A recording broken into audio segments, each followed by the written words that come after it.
Y el título de la prédica es cuando el cielo está en silencio, o cuando Dios no te quiere hablar. Y nos pasa que Dios hace silencios en nuestra vida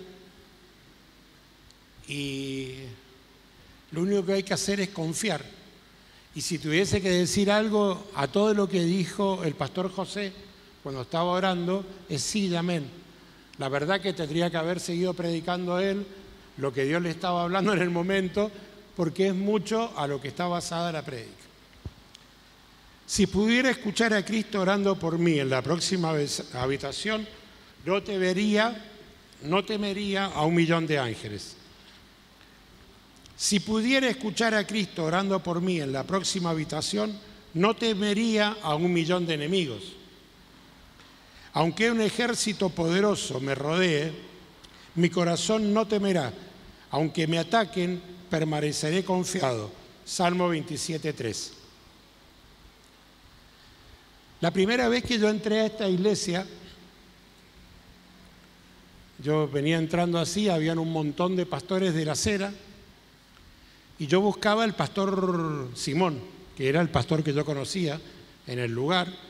Lo vi a Ariel, lo vi a otros más. Y el Señor, apenas entré, me dijo: te traigo a este lugar para no dejarte huérfano. Yo la verdad que estaba en una iglesia sirviendo y no lo entendía el Señor. Yo pensé que me hablaba de que la persona que me estaba pastoreando iba a partir con el Señor y que nos había traído a este lugar a todos para no dejarnos huérfanos. Y no fue así. Pero eso es el final de la prédica. Lo quise decir ahora porque es una forma de agradecer a este lugar. Agradecer a los pastores, pero agradecer a cada uno de ustedes por cómo me trataron a mí cuando yo llegué a esta iglesia. Yo venía con una pata quebrada, con un brazo quebrado, con mis costillas quebradas, y yo lo único que sentí en este lugar es amor de parte de Dios. Cada uno de ustedes me abrazó, y hay uno en especial. Levantá la mano, levántala, vos, levántala. Ahí está. Él, cada domingo que yo llegaba, él me abrazaba de una manera que me hacía doler la espalda. Y eso para mí era sanidad de parte de Dios, aunque Dios estaba en silencio. Cuando yo empecé a congregarme acá, Dios no me hablaba, Dios había cerrado su boca y yo no lo escuchaba. Pero sí, cada caricia de ustedes era un mimo de parte de Dios. Ser guiado por el Espíritu Santo y vivir en su poder es una experiencia liberadora. Experiencia para cada hijo de Dios. Sentir su presencia, vivir victoriosamente y conocer la verdad son características de una persona libre. Pero ¿qué pasaría si no pudiera sentir su presencia? ¿Qué pasaría si no hubiera escuchado de Dios y pareciera que sus oraciones o que tus oraciones no están siendo contestadas? ¿Qué pasaría si Dios, por alguna razón, suspendiera sus bendiciones conscientes? ¿Qué harías si estuvieras caminando fielmente en la luz y de repente te encontraras envuelto en la oscuridad? Job estaba disfrutando de los beneficios de vivir en rectitud cuando inesperadamente todo le fue quitado. La salud, la riqueza, la familia habían desaparecido. Si nos encontráramos en el lugar de Job, nuestra mente probablemente daría vueltas con muchas preguntas. ¿Qué hice para merecer esto? ¿Quién no se preguntó alguna vez qué hice para merecer esto? Si yo soy un tipo recto, diezmo, ofrendo, trato de no hacer cosas raras, y Dios de golpe y raja empieza a quitar sus beneficios. ¿Y qué hice yo para merecer eso? ¿Te lo has preguntado? Yo me lo pregunto muchas veces. ¿Dónde está Dios? Dios, ¿por qué me haces esto? Porque siempre buscamos culparlo a Dios. ¿Por qué nos hace cosas? Lo que hay que tener es paciencia y esperar por qué Dios ha quitado o su mano o que nos hable, por algún motivo es. Nosotros, durante mucho tiempo, cuando empezamos a servir en la iglesia, éramos personas fieles en el diezmo, nos bautizamos, nosotros somos rebautizados. Yo me rebauticé el día que Gabriela, mi mujer, decidió bautizarse, yo decidí rebautizarme, porque quería empezar una vida junto con ella, no solo en lo matrimonial, que fuera bendición de Dios en nuestro matrimonio, sino también en el bautismo, y lo hicimos juntos. La verdad que venía en un tiempo, nos casamos, hicimos un montón de cosas en lo cual veíamos que Dios iba respondiendo a cada una de nuestras peticiones o cosas que necesitábamos en el momento. Pero de golpe el Señor empezó a no hablar. Nosotros vivíamos en una casa en la calle Zapiola, en Mayor Drummond. Era una casa de campo que cuando la alquilamos, la pintamos, la dejamos muy bonita. Y la verdad que el alquiler era simbólico lo que pagábamos. Pero por una cosa u otra, o por descuido mío, ya el alquiler lo pagaba mes por medio, porque era de confianza. Entonces esa plata de alquiler la ocupaba en otra cosa. Y empezó a haber un desorden en esa casa. Un día me llama Gabriela al teléfono, yo trabajaba para una empresa, para DirecTV, estaba lejos, me dice: Marcelo, nos acaban de pedir la casa y nos dieron un mes. El pánico que me entró de no tener techo fue muy grande. Yo tengo 2 hijas, en ese momento eran chicas, y la verdad que entré en un pánico. Dios, ¿por qué nos pasa esto? Entonces lo primero que hice en la noche fue llamar a mi mejor amigo, a mi hermano de la vida, y le digo: Cristian, ¿vos sabés que me pidieron la casa donde estamos viviendo? ¿Saben cuál fue la respuesta de él? Gloria a Dios, el Señor te tiró la vaca al precipicio. Me quedé helado, porque yo lo que esperaba de él era otra cosa, era que me alentara. Y me tiraron la vaca. ¿Alguien conoce la historia de la vaca? ¿La conoces, pastor? La vaca del precipicio. ¿La conoce? Bueno, para el que no la conoce, se renueva el público. Yo soy como la Mirta Legrand. Dice que un sabio y su ayudante fueron a un pueblo y llegaron a una casa que eran sumamente humildes. Lo voy a hacer bien cortito, sumamente humilde. Y era una familia que tenía 3 niños, el matrimonio, y tenían una vaca.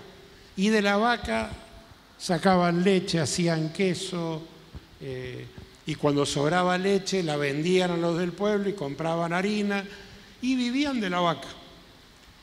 El sabio un día le dijo al ayudante: bueno, nos vamos a ir porque ya no tenemos más nada que hacer en este pueblo y ya sé cómo voy a ayudar a esta familia.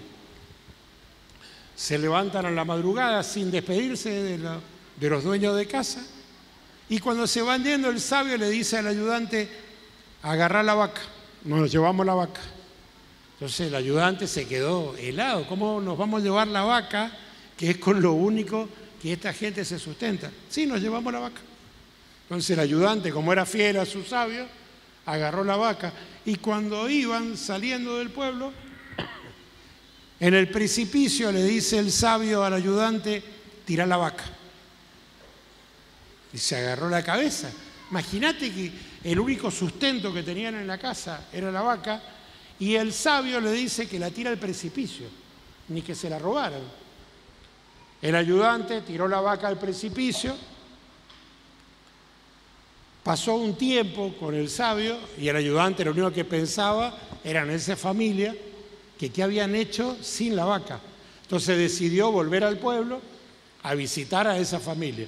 Cuando llegó al pueblo, ya el pueblo ya era raro, ya estaba distinto a como ellos lo habían dejado. Y la casa donde ellos estuvieron hospedados, donde estaba la vaca, no era la casa que ellos habían dejado. Entonces el ayudante empieza a preguntar en el pueblo: che, los fiorentini que tenían una casita, sí, son eso. Era una casa grande, había una camioneta 0 kilómetros. Entonces fue el ayudante, golpeó en la puerta y le pregunta al sabio, él le pregunta a la gente por la familia Fiorentini. Entonces sale el hombre del dueño de casa y le dice: soy yo, ¿no te acordás de mí? Y lo abraza, se ponen a llorar. Entonces le dice el hombre del dueño de casa al ayudante: ¿vos sabés lo que pasó el día que ustedes se fueron? La vaca los persiguió y la muy tarada se tiró al precipicio y nos quedamos sin vaca. ¿Y cómo hicieron? Y yo me acordé que tenía un par de semillas, donde la vaca vivía había mucho guano, yo planté la semilla, empezó a darnos fruto, ese fruto fue tan grande que no solo abastecíamos al pueblo, sino que empezamos a trabajar en la feria y hoy somos multimillonarios. ¿Cuántas veces Dios nos tiene que tirar la vaca al precipicio para entender de que lo mejor está por venir? ¿Sí? A nosotros nos pasó eso con la casa. No encontrábamos casa. Imagínense que de pagar a plata de ahora 30.000 pesos. No creo que fuera tanto. Los alquileres estaban en 350.000. Entonces yo decía: ¿cómo voy a hacer para pagar un alquiler así? Entonces empecé por mis propios medios a buscar casa que fuese acorde a lo que yo podía pagar. Nos teníamos que cambiar un 1 de mayo. Llegó el 1 de mayo, yo ya tenía una casa que fui, lo chichoneé, como buen vendedor que soy, lo hablé al dueño, le taladré la cabeza, el tipo me dijo: sí, yo te la alquilo la casa, era un precio razonable. Llegó los últimos días de abril y me fui al hombre a buscar la llave para yo cambiarme el 1 de mayo, que era cuando yo tenía que dejar la otra casa. Llego y me dice: no, no te la voy a alquilar. Imagínense mi cara, el Fernández no fue la mejor, yo me lo quería comer al pobre anciano, lo quería. En mi antigua época, Pastor Ariel, yo ¡zac!, lo hubiera hecho. Y me volví a la casa y le digo a Gabriela: mirá, no tenemos casa porque este hombre no nos va a alquilar. Entonces agarré el auto, yo mis mejores experiencias o mis mayores experiencias con Dios, así como el pastor Carlos contó de que él se tira de panza y tiene encuentros con Dios acá, mis mayores experiencias con Dios y mi mayor encuentro con Dios es arriba del auto, con mi música, el estéreo, y yo no sé quién maneja el auto, pues yo estoy seguro que tiene que haber habido oportunidades que yo he ido con los ojos cerrados manejando. Entonces le empecé a clamar al Señor: Señor, yo lo que necesito es que tener una casa, que yo pueda pagar el alquiler. Y le clamé al Señor durante, no sé, una semana.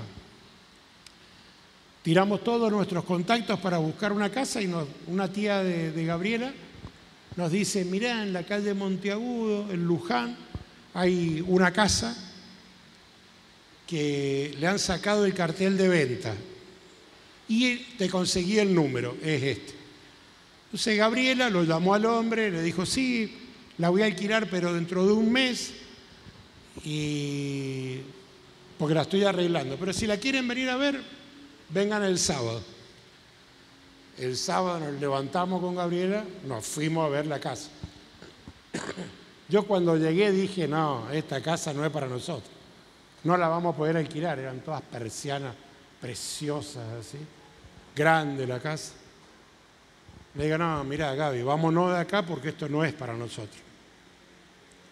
Y me acordé que yo había tenido un sueño, porque el Señor nos habla por sueño, 2 veces seguía el mismo sueño. Yo soñaba un patio con una parra verde bien frondosa y el templo al fondo. El templo yo le llamo a la churrasquera. Sí, sí. Aleluya. Bueno, yo soñaba todo verde, fresco, sombra y la churrasquera. Pasamos por la casa, estaba cerrada y yo dije por dentro, bueno, no es para nosotros, es muy cara, es mucho nivel para nosotros, no es para nosotros esta casa.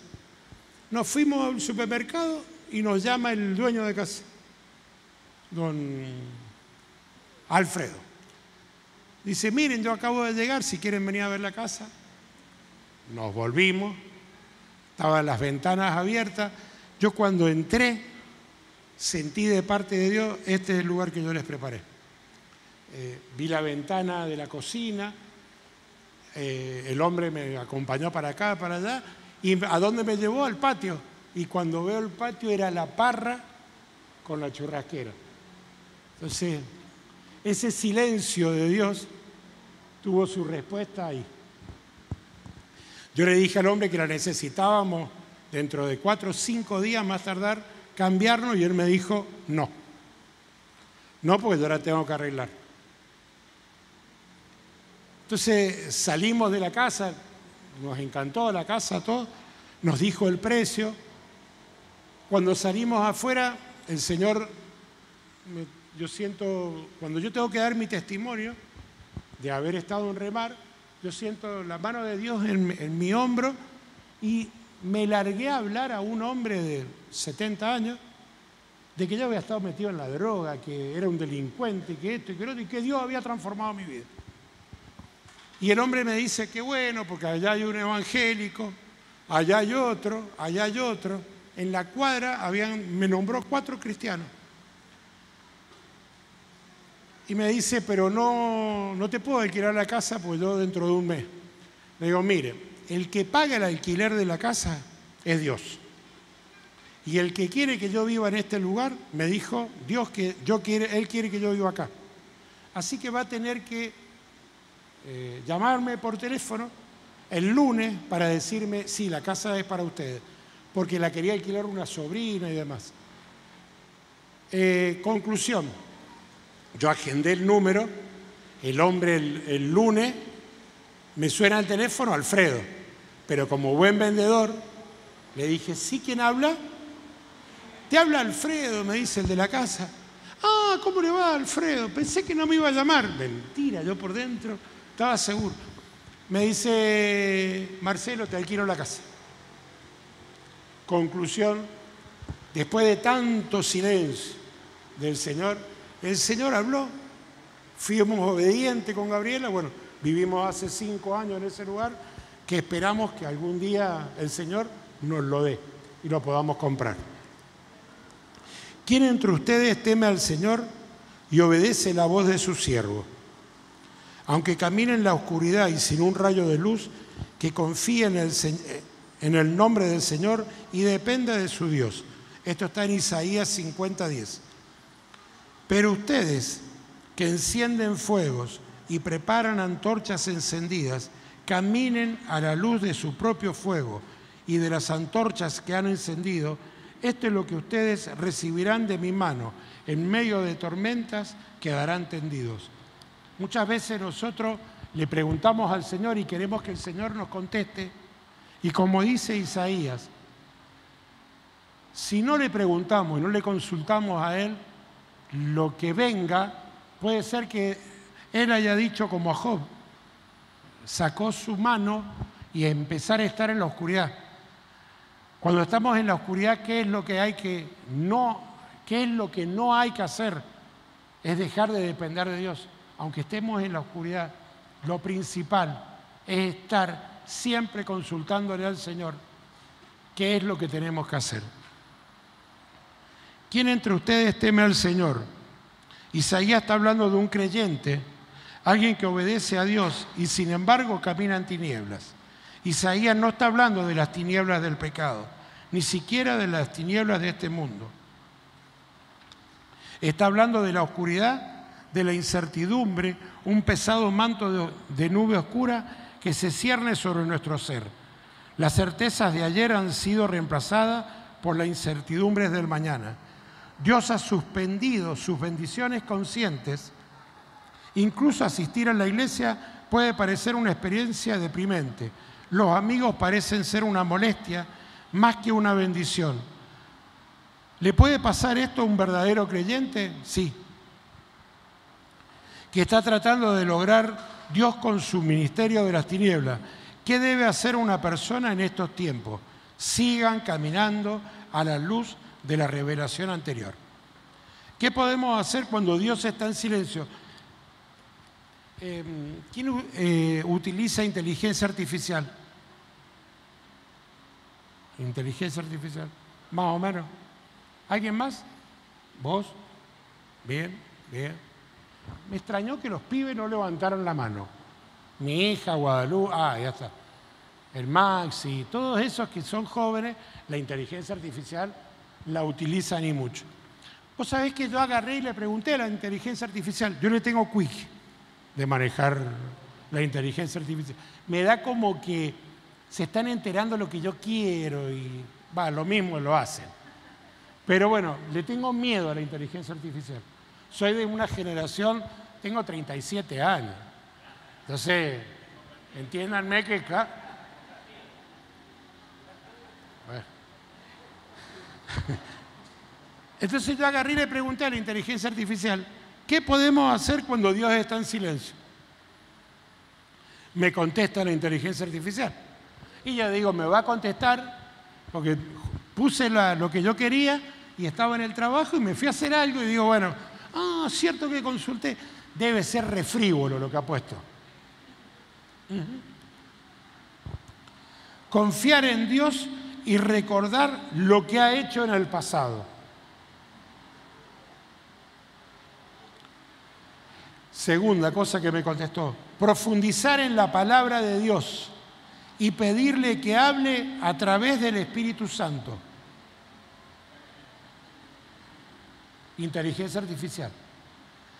Continuar hablándole a Dios y no dudar de Él. El último punto, aceptar la voluntad de Dios y confiar en que Él tiene el control. La verdad que después de leer esto yo tendría que decir, pasen los músicos y ya está, porque la inteligencia artificial me contestó lo que yo quería decirles a ustedes. Y es real. Lo que me dijo la inteligencia artificial es lo que tenemos que hacer. Recién cuando José estaba cantando y empezó a orar, y yo sentía que se estaba adelantando a lo que yo predicaba. Pero muchas veces nosotros, Dios está en silencio, cuando en la silla del lado nuestra, la que está vacía, no está mi hija. Mi Eugenia no está con nosotros. Ella está en la casa. Salió dañada de una iglesia y no está sentada ahí. Y yo sé que cada uno de ustedes debe tener un hijo, un primo, un hermano que no está asistiendo a la iglesia. Y que vos le preguntás al Señor, Señor, ¿por qué no vienen si yo les he hablado? Es porque Dios está haciendo silencio. Es porque Dios va a mandar un mensajero. Yo lo único que pido es que nos tomemos un minuto, cierren sus ojos, traigan a la mente, a su espíritu, esa persona que no está viniendo a la iglesia. Dios está entre nosotros. Pedirle para que esa persona empiece a venir a la iglesia. Porque es nuestro primer trabajo, es predicar y llevar las buenas obras del Señor a todos los que están afuera. No te dejes engañar por el diablo. Vos tenés poder en tu oración. Orá y el Señor en su momento va a traerlo al lado tuyo. Amén. Quiero leer 3 puntos de los cuales salieron desprendidos de lo de inteligencia artificial. Punto 1. Sigue buscando a Dios.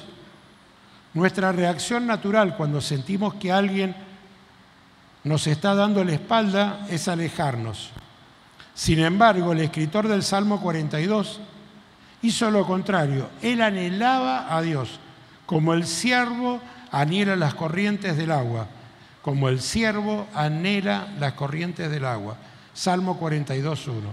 Él no paró de llamar a Dios.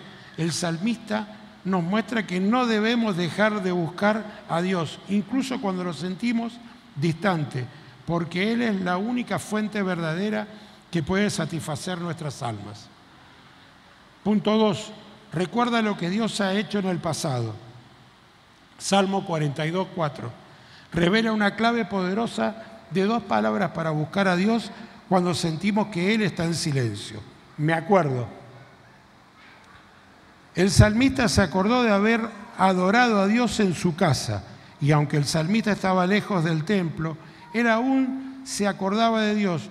No puede parecer que Dios esté en silencio, está silente ahora, pero sí dejamos que nuestra mente recuerde las veces que Él ha hablado y se ha movido en nuestras vidas. Animaremos a nuestra alma a reconocer que el silencio de Dios no significa que Él no está trabajando. Cuando Dios no habla, no significa que Él no está trabajando en nuestras vidas. No significa que no se está moviendo. Significa que en su tiempo, en su momento, Él va a ser. Punto 3. Pon tu esperanza en Dios. El salmista no puso su esperanza en sus sentimientos. Y ahí me acordé del pastor Carlos. Basta del sentir. Los sentimientos son engañosos. El corazón del hombre es engañoso. Cada cosa que sintamos en nuestro corazón, llevémoslo a la palabra de Dios. Porque si no concuerda con la palabra de Dios, no es bueno, porque el corazón nuestro es engañoso.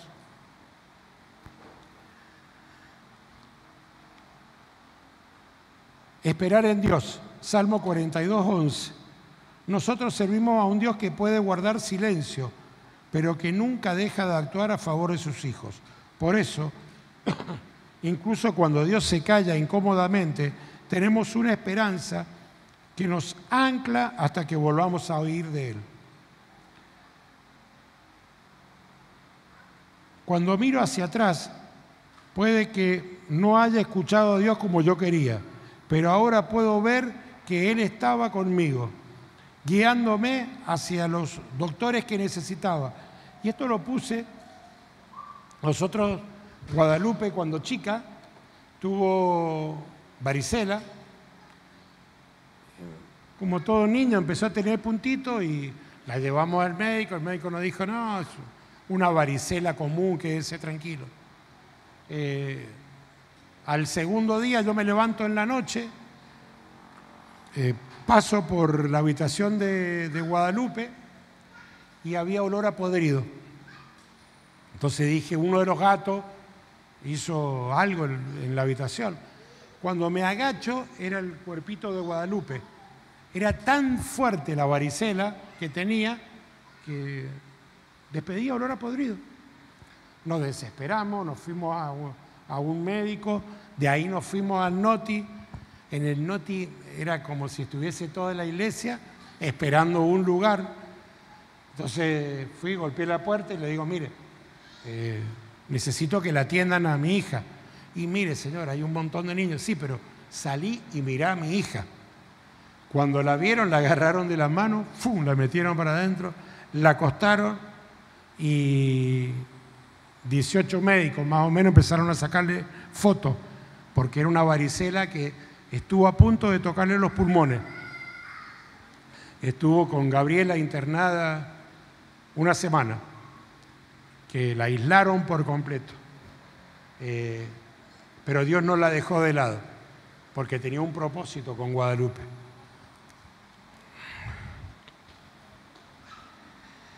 Hay varias razones por las que Dios lleva a algunos de sus hijos a través de su ministerio de oscuridad. Primero, aprendemos mucho sobre nosotros mismos durante esos momentos. En mi caso, lo que quedó en mi carne daba consejos simplistas, como yo veía a alguien triste y le decía, tenés que leer más la Biblia, tenés que buscar más a Dios. Y por ahí las personas lo que necesitan no es que le des consejos simplistas, es que le des un abrazo, que te quedes sentado al lado de él sin ninguna explicación y nada, y escuchar. El otro día, en el miércoles de comunidad, yo recordaba lo que me decía un gerente de venta. Vos tenés, ¿cuántas bocas tenés? Una. ¿Y cuántos oídos? Dos.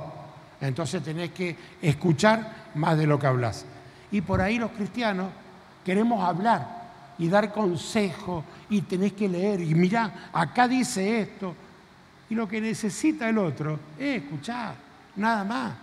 Es que lo escuché. Así, estas sillas que están vacías van a estar llenas. Porque la gente en la calle lo que necesita es que la escuchemos. No que le demos tantos consejos. No, porque tenés que ser puro y casto para ir a la iglesia. Yo no sé quién es puro y casto acá. Los niños. Como me dijo el pastor Carlos el domingo. Los niños son puros y castos. Pero los demás tenemos pecado. ¿Y qué diferencia hay entre el pecado que tenemos nosotros con el pecado que tiene uno de la calle? ¿Para Dios hay diferencia? No, ninguna.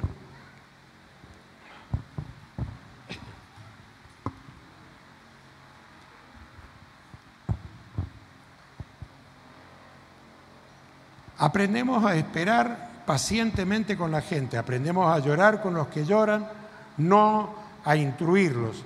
Aprendemos a responder a las necesidades emocionales de las personas que han perdido la esperanza. La instrucción vendrá cuando sea apropiado. Creo que antes era una persona bondadosa, pero nada como la que soy ahora, gracias a la forma misericordiosa de Dios de ministrarme. Ahí eché un poco de halago hacia mi persona, perdón. Teníamos algunos amigos como aquellos que intentaron ayudar a Job, aconsejarnos en nuestro tiempo de oscuridad, y pude decirles que duele.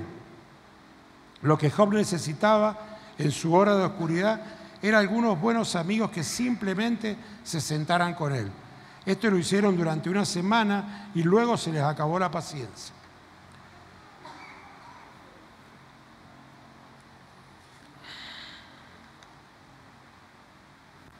La mayor parte del mundo ha aprendido a contentarse con comida y ropa, pero no tienen otra opción. Pablo dijo, si vivir con medios humildes y también sé vivir en prosperidad. En todas y cada una de las circunstancias he aprendido el secreto de estar saciado y de no tener hambre, y así de tener abundancia como de sufrir necesidad. Confiar en Dios. El final de Job fue mucho mejor que el principio. A nosotros nos pasó lo mismo. En 2 años Dios reemplazó todo lo que habíamos perdido y fuimos cambiando. Cuando yo empecé la prédica les comenté de que el día que yo vine a la iglesia, Dios me dijo que Él me traía a este lugar para no dejarme huérfano. Fue tal cual. Yo después de un tiempo, yo en mi iglesia, yo no sentí más la voz de Dios, no era ministrado, no tenía ganas de ir a la iglesia, no quería servir en la iglesia, y empezaron a pasar cosas, se empezaron a ir amigos de la iglesia, y no con esto significa de que porque se fueron mis amigos yo tenía que irme de la iglesia. Significa de que Dios me empezó a mover del lugar. Me es muy difícil contar mi testimonio de por qué yo me fui de una iglesia. Cuando yo me fui de esa iglesia decidí no hablarlo. Pero Dios me trajo a este lugar y estoy convencido. Primero la trajo a mi hija Guadalupe. Guadalupe la conocen todos, es la que saca fotitos. Después vine yo Mi mujer no quería saber nada, no quería venir a ninguna iglesia.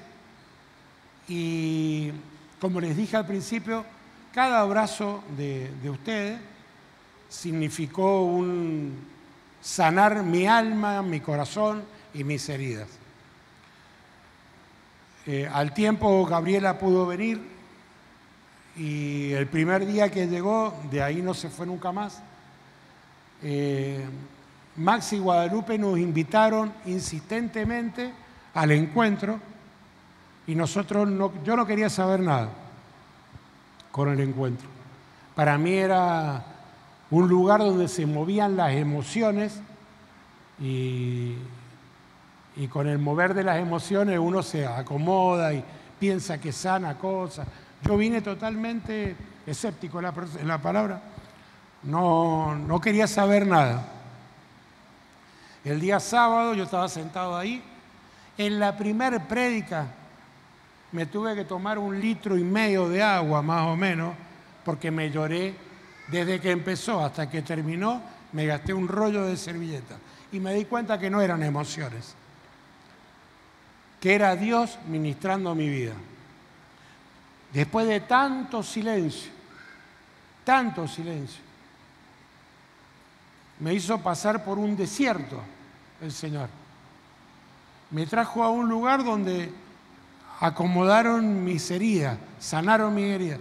Y después, eso que yo tanto había dicho, de que era un lugar de sentimientos nada más, el Señor empezó a sanar mi corazón.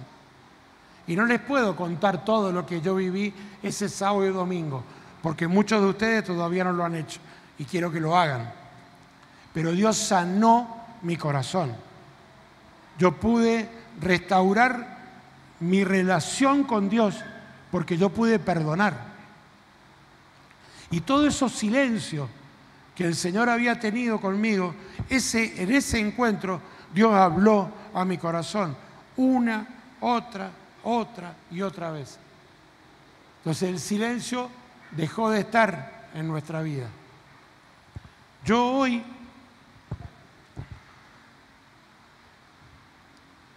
no sé si seguir con lo que me queda. Yo hoy quiero invitarte a que hagas un preencuentro, si no lo has hecho, con el Señor. Que dispongas tu corazón a ser sano, sanando tu corazón. ¿Cuántos más alrededor tuyo, al ver tu corazón sano, quieren tener lo que vos tenés? ¿Me explico lo que digo? ¿Cuántos de ustedes con un corazón sano pueden traer a otros más? Y es la forma que tenemos de predicar, es la forma que el Señor nos ha enseñado a predicar, que es sanar nuestro corazón, en primer lugar, sanar el corazón. Yo he ido a muchas iglesias, pero nunca he visto tanta gente pasar a ser ministrada una, otra y otra vez. Eso a Dios le agrada, que vos no dejes o que vos no te quedes sentado esperando. No, da el paso de fe. Vení porque el Señor quiere sanar tu corazón. ¿Sí? Yo y José, cerremos nuestros ojos.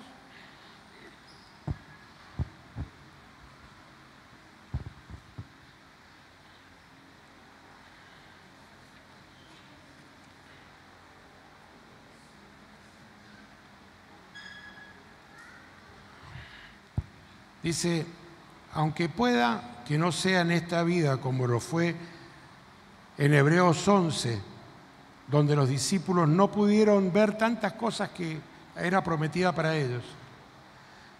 Creo con todo mi corazón que cuando la vida termine y miremos hacia atrás, todos diremos que la voluntad de Dios es buena, agradable y perfecta. Podemos decir eso con confianza. La batalla no es nuestra, es del Señor. Tenemos su verdad y Él ha hecho todas las provisiones para nosotros. Satanás no tiene lugar en nuestras vidas. El Espíritu Santo nos está guiando y protegiendo. Que el Señor los siga llenando del conocimiento de su voluntad. Yo te invito a que puedas pasar, a que el Señor siga obrando en tu vida, que Él siga sanando tu corazón, que Él siga sanando cada llaga que el mundo nos ha hecho. A todos hemos pasado por circunstancias y hemos sido dañados. El Señor hoy día quiere sanar tu corazón. Muchas gracias.